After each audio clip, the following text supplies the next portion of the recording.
Hello, friends, and welcome back to Malicious Compliance Stories. I just now understood the phrase, revenge is a dish best served cold. I always thought it just meant the dish would taste bad because it's cold, i.e., the revenge would taste bad to the victim. I waited more than a decade. Best served cold and all that. I had a friend in high school whose mother was one of the most clear-cut, nasty, judgmental, and snappy people I've ever had reason to know. All about appearances, she was one of those people who, had she been describing someone else, would have said, trying to step above their station. She was particularly hounding when it came to any kind of fun and repeatedly disparaged people who drank alcohol as drunkards and thieves. This being Australia, it was like she was constantly trying too hard to channel the worst of stereotypical upper-class England. For years through school, I dreaded having anything to do with her, and 16-year-old me, with all the hang-ups 16-year-old me had, didn't cope very well with it. Nor did my friend. So something like 15 years later, I hadn't seen much of my friend or his mother at all, and I'm standing in Grace Brothers looking at kitchenware. I notice her not too far from me. She coughs and tries to get my attention, and I don't want to give her the time of day. I want her to know I don't find her worth acknowledging. Will you pay attention and help, or shall I fetch someone above you? Oh, too much joy. She doesn't recognize me. She thinks I work there. I ignored her. She comes over to me. I looked her up and down and sniffed and loudly and said, "Oh, you smell like you haven't washed in a week. Have you been drinking?" And the look on her face was prime, unadulterated embarrassment. I couldn't have picked a more pointed put-down of someone who'd been so nasty to me and my friend for so long. I walked away feeling okay. Heart beating like crazy, telling myself to keep it cool, keep it cool. It was just a few seconds, but it felt like it made up for all of her put-downs. And our second story. Two supervisors tell me not to listen to each other. Okay. I used to work parking control at a busy airport in Australia. I can tell you stories from those days, and after telling my friend a few, he said to put this on here as he thinks all you people might enjoy a good laugh. So, a little bit of background on how this job works. I used to work parking control at the big airport. It has one domestic and one international part to the airport, about 5 minutes apart via shuttle bus. I was the guy who told you which taxi was yours, to move on if you spend too long at the drop-off or quick pickup zone, kiss and ride in Australia, where the Ubers were, covered control in the multi-level car parks, and more. This particular day, I was on the kiss and ride section, or as we call it, Row D at the domestic airport. Cars were allowed to pull up and quickly drop off or pick up people. If cars stayed longer than a few minutes, I had to move them on, normally to do a lap around the airport or go to the nearby McDonald's to wait for their relatives to call them, so others could pick up their relatives. Due to the nature of how big the airports are, we normally have 3 supervisors/managers on at any time, one for the domestic, one for the international, and one in the control room. Everyone was on radio networks separate for each airport. The supervisor on domestic that night we shall call Dewey, and the one in the control room we shall call Huey. I was about 4 hours into my 8-hour shift, patrolling all of Row D, when Dewey walked up to me and asked me to cover taxi rank for a while. Some people had been rotated around as we got someone leave early due to being sick. Hey, no problem, Dewey. So I went to taxi rank. About 20 minutes into taxi rank, I get a call over the radio asking why I wasn't on Row D from Huey in the control room. I explained that Dewey asked me to do taxi rank. Huey said he needs me back on Row D now. I asked, was no one on Row D? To which I find out, no. So off I went back to Row D, as Huey told me someone would soon arrive to do taxi. Another 20 minutes later on Row D, Dewey comes back in person and asks what the F I'm doing here, why ain't I doing taxi? I explained that Huey asked me to.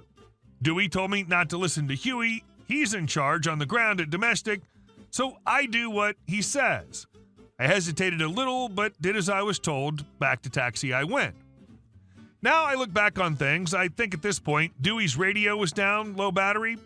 This happens from time to time, and you don't always notice as you think things might be quiet. I say this as surely Dewey heard Huey over the radio order me back to taxi. Like clockwork, about 30 minutes later, Huey was right up, butt over the radio, asking why I left Row D. I told him Dewey told me to do taxi.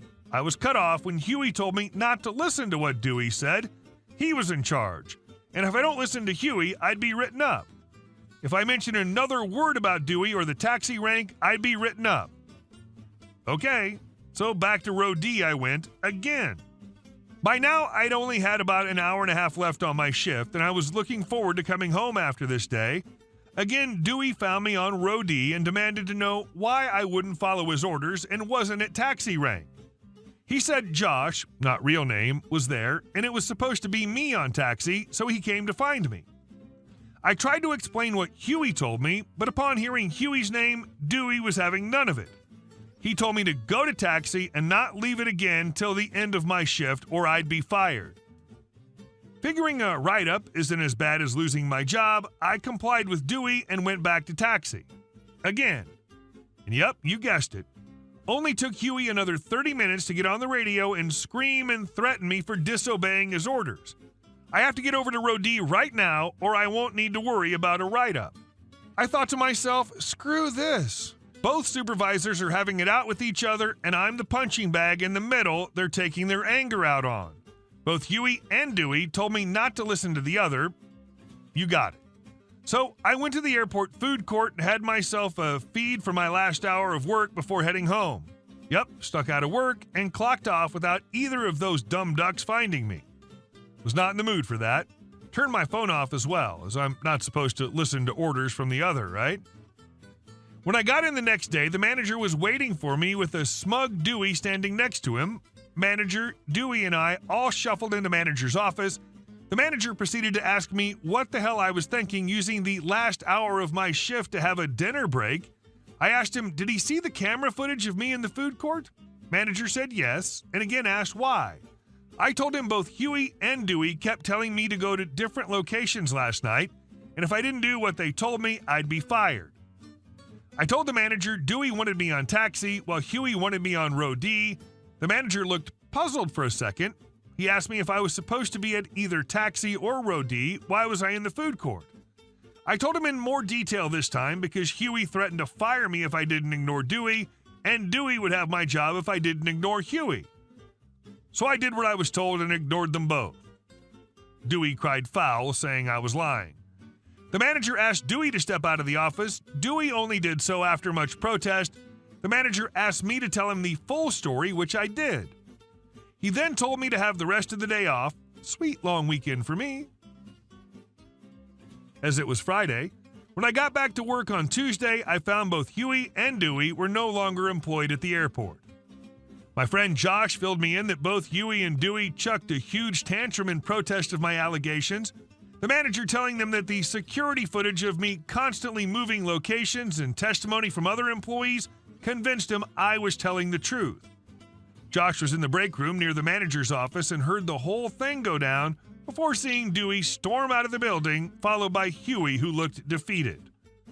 The manager told me next time to call him instead of just taking a dinner break at the food court, but I wasn't in any trouble.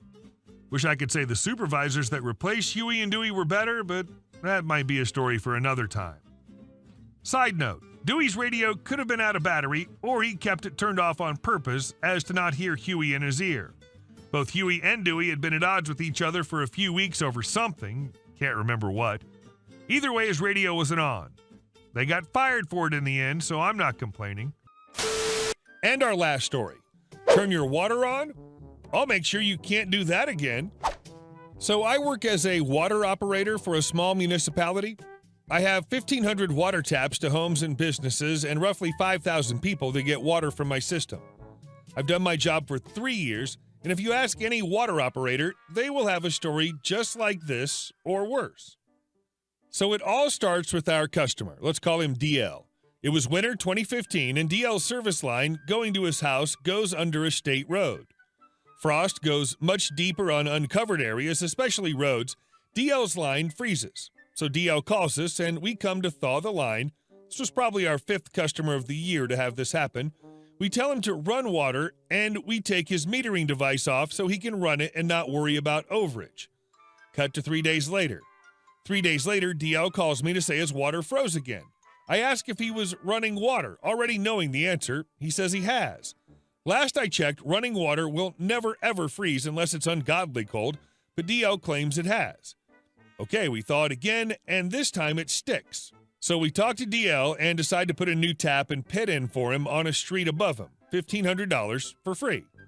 All he has to do is put a new service in, 120 feet, and he will never worry about freezing and have loads of pressure he didn't have on his ancient line. He says sure, he'll get right on it.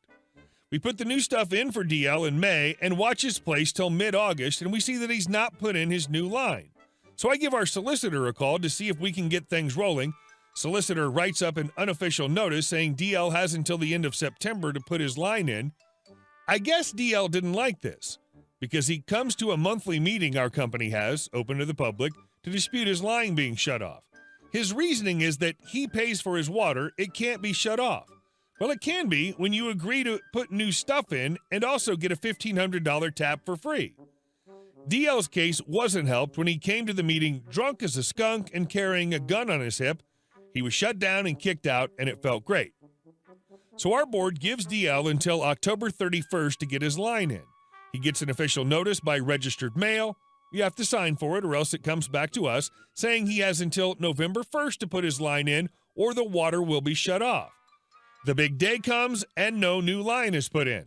So I shut DL's water off like I would anyone who didn't pay their bill. DL stops by our office screaming about his water being off. When asked if he read the notice, he says he never got it. Our secretaries tell him they can't do anything and DL leaves. Looking at the security cameras we have, you can clearly see our notice sticking out of his pocket. Keep in mind, he has to sign for this notice to be delivered, and we never got it back. A few days go by, and I get a feeling he turned his water back on. Sure enough, we check, and DL has turned himself on.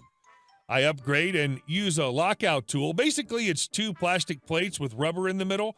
When it's screwed down, the rubber expands and seals the curb box you turn the water on from. I put this in the pipe after shutting the water off. The next day, I stop by and see DL broke our lockout tool and turned himself back on and put the tool in there as if I wouldn't notice. So I go from a 1 in my fighting scale to a 100. I get my crew to come together and we stake out the house. Once DL leaves for work, we strike. We dig up his line across the state road and unhook it from the main. But me being the vindictive jerk that I am, that's not the end. I hook a chain to the backhoe we're using and pull his 25-foot copper line out from under the road and leave it in his driveway.